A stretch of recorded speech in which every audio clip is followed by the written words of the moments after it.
Olá, começa mais uma vez TV Sintracom e a nossa transmissão é via satélite a todo o território brasileiro às sextas-feiras às 20h50. E essa transmissão é realizada através da Oi TV, Sky, VivoSat, Nossa TV, ClaroSat. A transmissão também é feita às sextas-feiras às 15h através da Claro TV, da Vivo TV e também a transmissão é realizada através do canal Universitário São Paulo, todos os sábados, às 13h30 e você pode acompanhar através da Claro TV e da Vivo TV. E a nossa convidada de hoje é a doutora Kátia Boulos, advogada e docente universitária com atuação interinstitucional na defesa dos direitos da criança, adolescente, mulher e pessoa idosa. Ela é conselheira no Conselho Estadual da Condição Feminina da Secretaria da Mulher no Estado de São Paulo, diretora nacional e presidente da Seção Estadual São Paulo da Associação de Direito de Família e das Sucessões, ADEFAS. Muito bem-vinda, doutora Kátia Boulos, tudo bem? Tudo ótimo, agora estando aqui com você. Olá a todos e todas que nos assistem e nos ouvem, dizer da minha imensa alegria de estar aqui a seu convite, podendo falar um pouco, dos temas que nos afligem, ao mesmo tempo daquelas soluções que nós imaginamos possíveis para resolvê-los.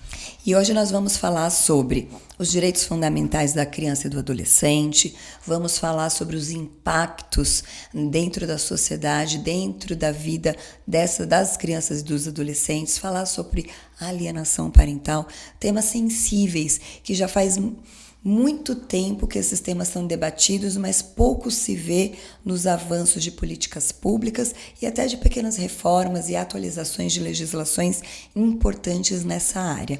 Mas antes disso, me fala, doutora Kátia Boulos, há quanto tempo você trabalha com essa temática? Com essa temática da alienação parental já desde 2006. O projeto de lei que se transformou em lei em 2010 é de 2008, mas, portanto, a lei completou agora 14 anos, dia 26 de agosto. Mas bem antes nós já vínhamos estudando, porque os estudos já existiam e, logicamente, que houve uma evolução muito grande nesse sentido, Mas passamos a saber da existência do fenômeno da alienação parental e já começamos a pesquisar na literatura estrangeira e aqui na nacional também. Já muitos autores escrevendo, e muitos mais agora, sem dúvida, muitos trabalhos científicos, na matéria. Então já são 14 anos da lei em vigor. Então eu já estou praticamente, são 18 anos estudando essa temática. E nesse período a gente vê que sempre se faz necessário falar sobre os avanços e as dificuldades que se depara no decorrer de cada caso ou de uma massa. Quais são os desafios maiores que você enfrenta quando busca defender essa pauta?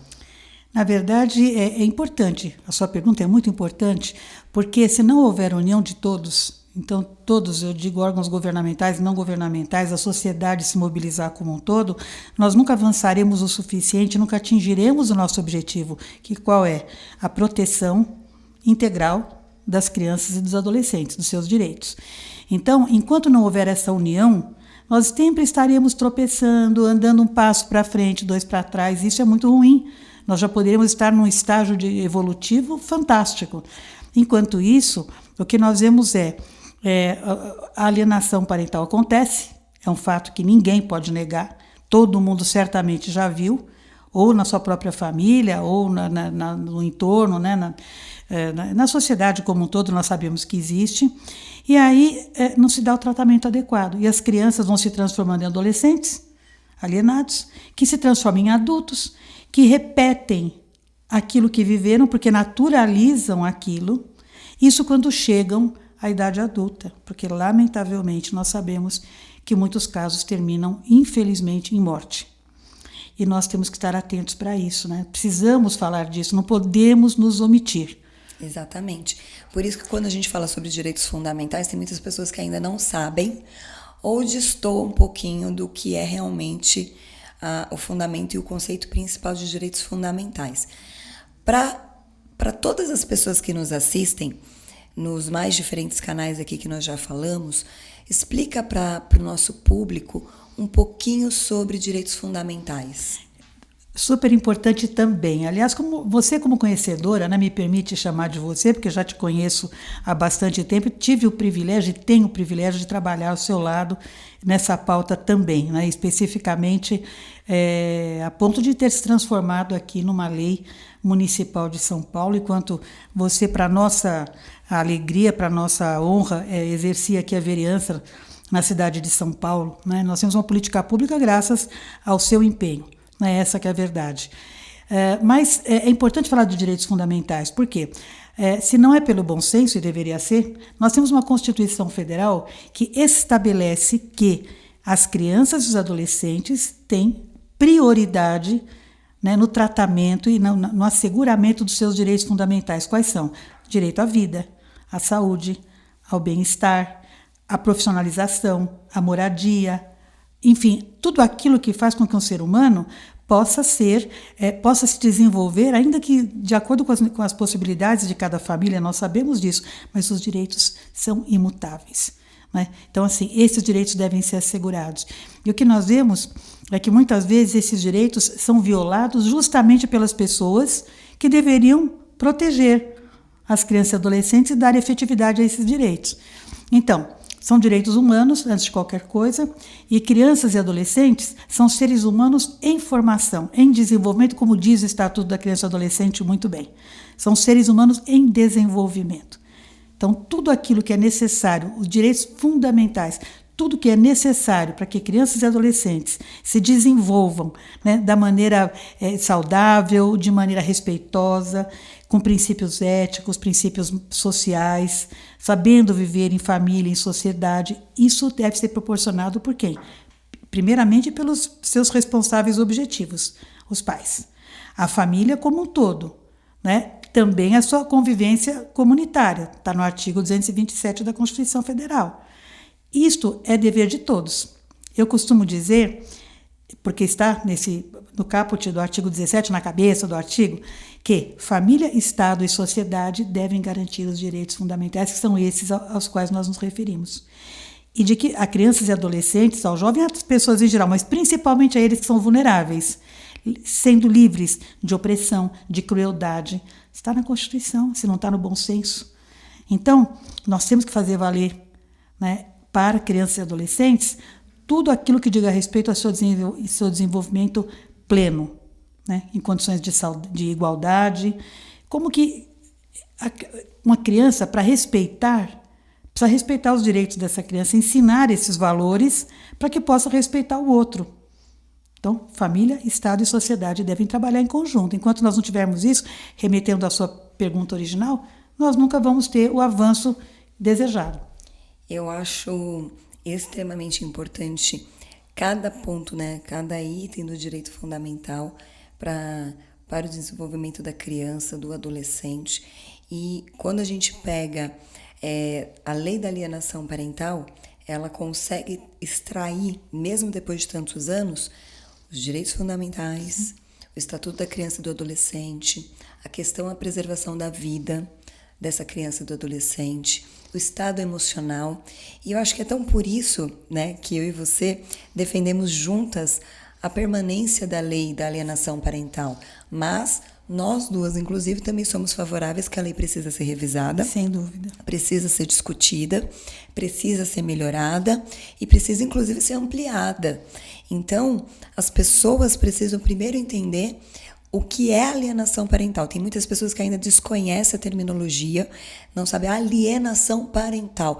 Pensa que é algo totalmente estranho, diferente, ou muito jurídico e mal sabe, ou depois que passa a saber, cai a ficha de que ela às vezes comete um ato de alienação parental e que, às vezes, por uma falta de orientação, ela não acaba conduzindo da melhor forma possível. Então, também para quem está nos assistindo, eu peço para que você explique o que é a alienação parental e qual a diferença de alienação parental para os atos de alienação parental, porque são diferentes, né? Sim. E aí eu só vou pedir um pouquinho, afastar um pouquinho o microfone para sua esquerda, só para não ficar tão na frente do seu rosto por causa da câmera. Melhor assim? E aí a gente consegue ver o seu Tá, rosto, porque tá aparecendo só um microfone. Mas, vamos lá. Doutora Kátia Boulos, o que é alienação parental? Bom, se nós tratarmos com relação ao fenômeno da alienação parental, nós vamos dizer que é o quê? É o afastamento provocado ou geralmente pelos próprios pais ou pelos avós, diz a lei, ou qualquer pessoa que detenha a criança ou adolescente sob sua guarda, autoridade ou vigilância. Veja como isso é amplo. Qualquer dessas pessoas pode praticar atos de alienação. Muito bem observado. E afastamento do quê? Para cortar vínculos de afeto, de respeito, de convívio com parte da família que se quer afastar. Quem quer afastar? O alienador ou a alienadora. Primeiro é bom nós esclarecermos que não se trata de uma lei que discute gênero, porque a proteção é para crianças e adolescentes. Então, não tem proteção que não, porque a mulher sofre mais, não. Na verdade é o seguinte, a mulher perde a guarda, nós precisamos parar com esse tipo de informação, desinformação que se passa. Quando alega alienação, a mulher perde a guarda.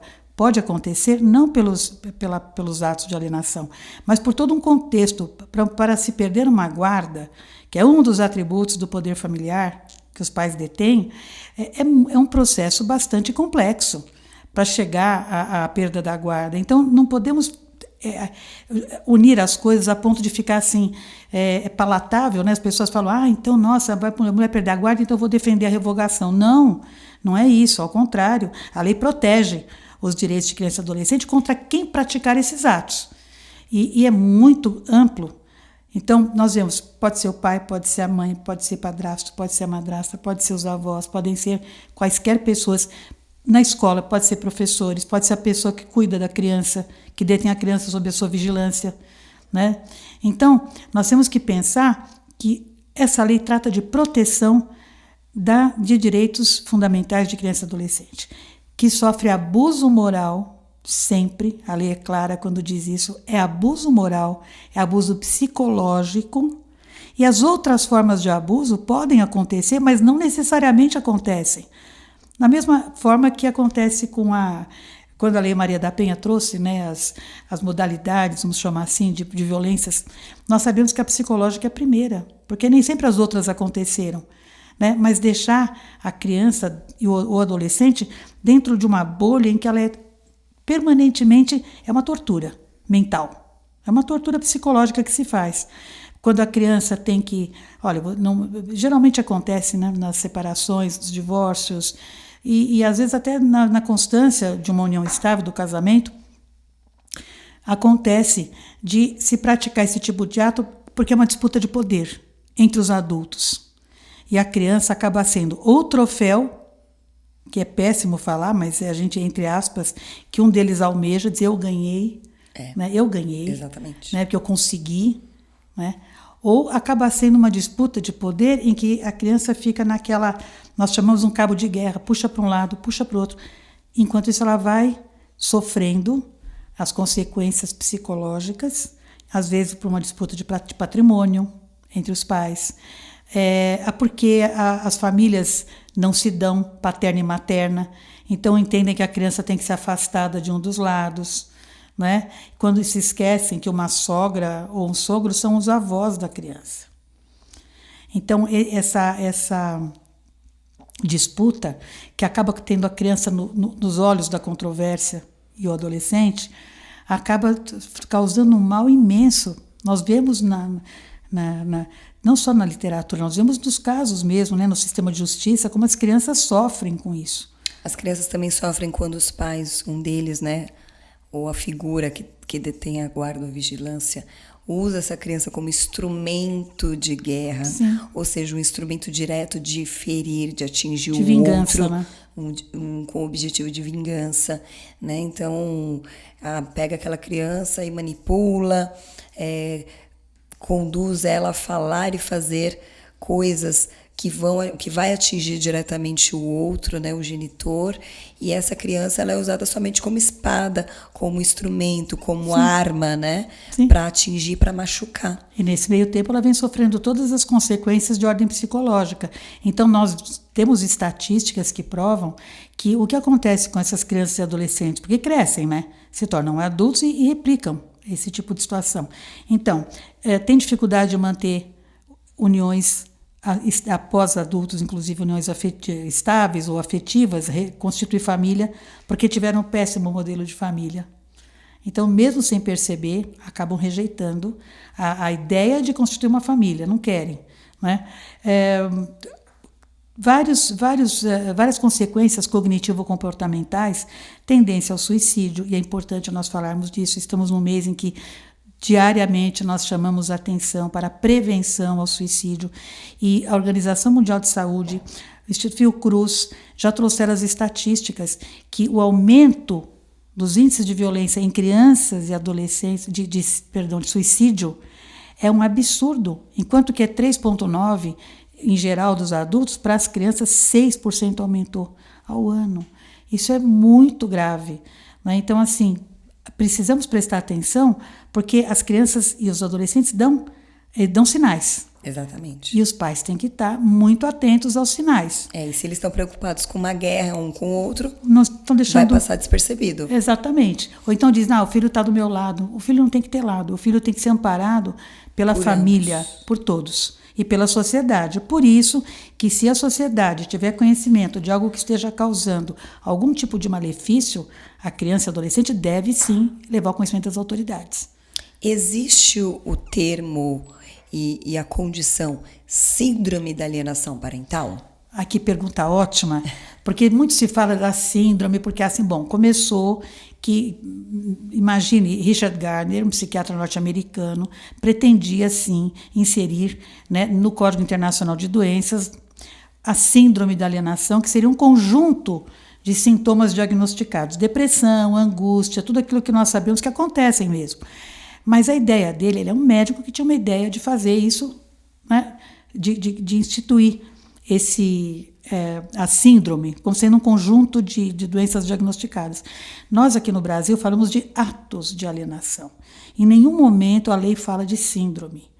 Porque se há uma consequência na saúde, e nós sabemos que há, deverá ser tratada na área da saúde, mas nós temos que dar garantia a direitos fundamentais. E para dar garantia, nós temos que observar tudo o que está acontecendo. Tem um sistema de justiça preparado para isso. Juízes, promotores, advogados, defensores, advogadas, defensores e defensoras públicas, no caso, né, da acesso à justiça, que é direito de todos, né, independentemente da situação. Quando não existe condição econômica, existe a defensoria para defender esses direitos, psicólogos, assistentes sociais. Nós temos que nos preocupar com a capacitação, sim, de todos aqueles que atuam no sistema de justiça, porque o juiz não é um especialista na área da psicologia. Ele vai se socorrer daquela equipe multiprofissional do judiciário, psicólogos, assistentes sociais, e ainda as partes podem e devem indicar assistentes técnicos, sim, que sejam todos especializados para poder tratar a situação. Porque os atos são praticados, nós não falamos de síndrome no Brasil, nós falamos de atos de alienação. Está no artigo 2º da lei, 12.318 de 2010, que é a lei da alienação parental. E os atos de alienação são praticados por esses que você listou aqui. Sim. Pai, mãe, avô, sim, avó, tio, tia, até os professores. Podem. Aqueles que estão na condição de tutor, de responsáveis sim, por aquela criança, por aquele adolescente, aquele menor de idade. Então, os atos eles vão se restringir a quem comete diretamente as específicas condutas e condições de alienar a criança. Que tem que ser, isso em juízo deve ser declarado. Então, existe um trâmite processual próprio para a declaração de que está acontecendo uma alienação parental e quem é que está praticando. Sim. Às vezes, até, por exemplo, no relacionamento ou de casamento ou união estável, ambos praticam durante. Não é nem depois ou durante a separação, é durante o relacionamento mesmo. Abusivo, sem dúvida alguma. Sim, existem vários casos. Sim, e os atos Que atos são esses? Então, omitir informações importantes, por exemplo, um médico, algo na escola, omite da outra parte. A pessoa que aliena, eu falo a pessoa, pode ser homem, pode ser a mulher. E os relacionamentos podem ser homoafetivos ou heteroafetivos, não importa se os casais são casais, né, que existe a diversidade de sexos ou não. Dois homens ou duas mulheres? Indistintamente. Então, nós falamos quem pratica, né? Podem ser todas essas pessoas. E aí, que atos são esses? Por exemplo, no momento de disputar pensão alimentícia. Então, aquela pessoa que detém a guarda, e é importante nós falarmos isso, ainda no Brasil, a grande maioria das guardas ainda são unilaterais e as guardiãs são as mães. Por isso que muitas vezes falam, mas a mãe sofre. Não é, porque ela é a guardiã unilateral na maior parte das vezes.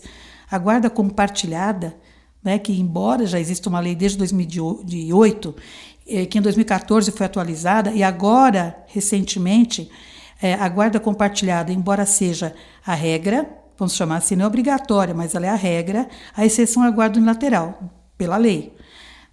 Na prática, nós sabemos que ainda continua sendo unilateral. Mas acabou de ser alterada a lei da guarda compartilhada para dizer que quando houver indício de violência, a guarda não pode ser compartilhada. É um casamento que acontece entre a lei Maria da Penha e todos os princípios que ela traz, uma das melhores leis do mundo, nós sabemos disso, né, das 3 melhores, e é a proteção da família. É a junção, então, das leis. Acaba assim, porque até a lei Maria da Penha é uma lei híbrida, ela tem tanto elementos de direito penal quanto de direito de família. Sim. Né? Porque se fala em atribuição de pensão alimentícia provisória, por exemplo, sim, é da área de família. Sim. Mas está prevista na lei Maria da Penha para salvaguardar os direitos daqueles que necessitam da pensão. É tão importante falar disso. Esses atos, eles acabam sendo naturalizados. Nós não podemos aceitar, porque assim, falou mal, não é falar mal, é industriar a cabeça de uma criança ou de um adolescente para que odeie, para que se afaste, para que corte vínculos com aquela parte da família que você quer afastar. E para quem está nos assistindo, começa inclusive com aquela manipulação assim, né? Olha, vai lá e fala para sua mãe que você não quer fazer. Vai lá e fala para sua mãe que você não quer comer, que você não vai com ela. Ou, por exemplo, no dia da visita, a mãe fala para a criança, fala porque você não quer ir com seu pai, que você não quer estar com ele. E aí, vai entrando a informação na cabeça da criança cada vez mais repetidamente e ela vai assimilando aquilo e chega uma hora que a própria criança absorve aquilo e começa a realmente não querer ver a mãe Exatamente. Ou o pai. Aquele que é o alienado, afastado, né? Porque ele que está sendo, né? E a família, né? Os né? avós que sofrem muito com isso. Muitas vezes porque a criança acaba sendo afastada por uma questão de discussão do casal, né? E essa parte, por exemplo, da pensão, olha, se não pagar a pensão, não vai ver a criança. E aí a parte que paga a pensão, e geralmente ainda é o pai, diz, mas então eu só sou provedor, eu estou aqui só para pagar, não vou ter convívio, vou só pagar a conta. Nós escutamos isso na advocacia diretamente, muitas vezes. Por quê? Porque usa a criança. Vai de espiã também. Sim. Olha, a sua mãe está namorando de novo? Exato. Né? Seu pai está namorando? Faz a criança contar coisas, né? Ou então reproduzir frases. E aí que é importante um psicólogo especializado. Sim. Porque sabe filtrar o que é linguagem própria de uma criança e o que é uma linguagem industriada. Exato. A criança reproduz aquilo que o adulto ensinou. E olha o prejuízo na cabecinha da criança, porque a criança que nem estava prestando atenção em um determinado cenário, numa determinada relação, por conta dessa pergunta, que é um exemplo perfeito, o que a criança faz? Ela começa a ser uma observadora das tratativas adultas, de relacionamento, de comportamento, sim, dos gestos, né? Se tá abraçando muito, se tá beijando, então significa que a minha mãe tá namorando. Então eu vou contar pro meu pai. Se o pai tá com uma moça, pega na mão, ele tem que ficar observando. Às vezes uma criança tão pequenina tem que ficar observando para contar pra mãe se o pai tá namorando. Ou seja, a preocupação que deveria ser da criança, que é de brincar, sim, de ter um momento prazeroso ali, sim, com aquele pai ou com aquela mãe, passa a ser um espião, e isso estimula no raciocínio da criança uma linha que não deveria. né? E ela começa a ser uma observadora de um algo que ela não deveria nem ter ainda acesso às informações do cérebro dela, das veias neurais dela. Então, é um prejuízo para a cabeça, para o emocional da criança, que esse pai não se dá conta, que essa mãe não se dá conta. E pode ser para a vida toda, porque dependendo do grau de comprometimento, da alienação, pode ser leve, moderado ou grave. O grave, a criança já começa a rejeitar qualquer tipo de contato com aquela parte da família que se quis afastar, que o alienador ou alienadora quiseram afastar. Então, existe também a crise de lealdade. Eu te admiro muito, saiba que você vai fazer parte da minha vida, da minha história e do meu ser, da minha construção como ser humano.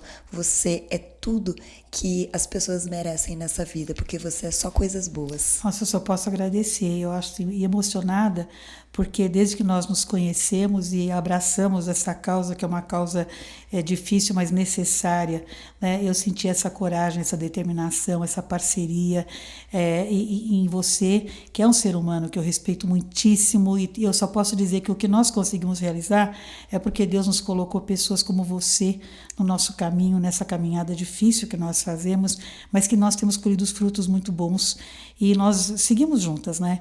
Então, essa admiração é pela sua pessoa, é pela forma como você se conduz, pela seriedade ética, pelo compromisso com a verdade, com o que é real, né? Não aquilo que é imaginário, não, você abraça corajosamente, determinadamente as causas. Então, conte sempre comigo.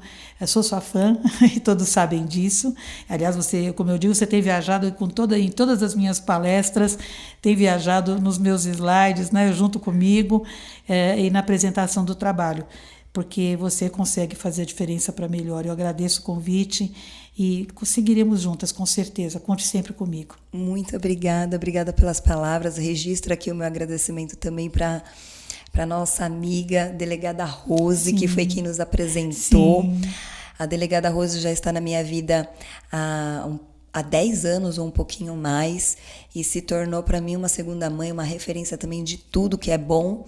E eu e você já estamos nessa relação há 8 para 9 anos, sim, né? Sim. Também já é uma longa caminhada de convívio, de proximidade, de desabafos, de ajuda mútua. Sim. Então eu também sou grata por tudo que você fez, por todas as vezes que me estendeu a mão. Imagina, por favor. Então eu só aprendo com as pessoas que realmente são boas e eu agradeço a Deus por isso. Então, muito obrigada. Gratidão também, Adriana, por tudo, viu? E até breve. Até breve. Mais vezes ela estará aqui, estará conosco com o Ramalho da Construção. E é isso, pessoal. Mais um TV Sintracom. Nossos convidados sempre muito especiais e hoje não foi diferente. A nossa convidada, doutora Kátia Boulos. E só antes mesmo de encerrar, para quem estiver aqui com dúvida, que eu sei que vão estar se perguntando, doutora Kátia Boulos não é parente do Guilherme Boulos, não tem relação com o Guilherme Boulos, né? Apenas uma coincidência de sobrenomes. Sim. E a doutora Kátia Boulos aqui, a nossa convidada de hoje. Doutora Kátia Boulos, essa grande jurista, essa grande advogada, essa grande militante, defensora da criança e do adolescente, que é especializada na lei da alienação parental e que passa por todos os estados do Brasil e do mundo para levar informação e conscientização. Por isso, a nossa convidada de hoje merece todos os reconhecimentos. Para você que nos assistiu até aqui, acompanhe as redes sociais da doutora Kátia Boulos, o trabalho dela, que eu tenho certeza que você vai se surpreender cada vez mais. Muito obrigada a todos que nos acompanharam.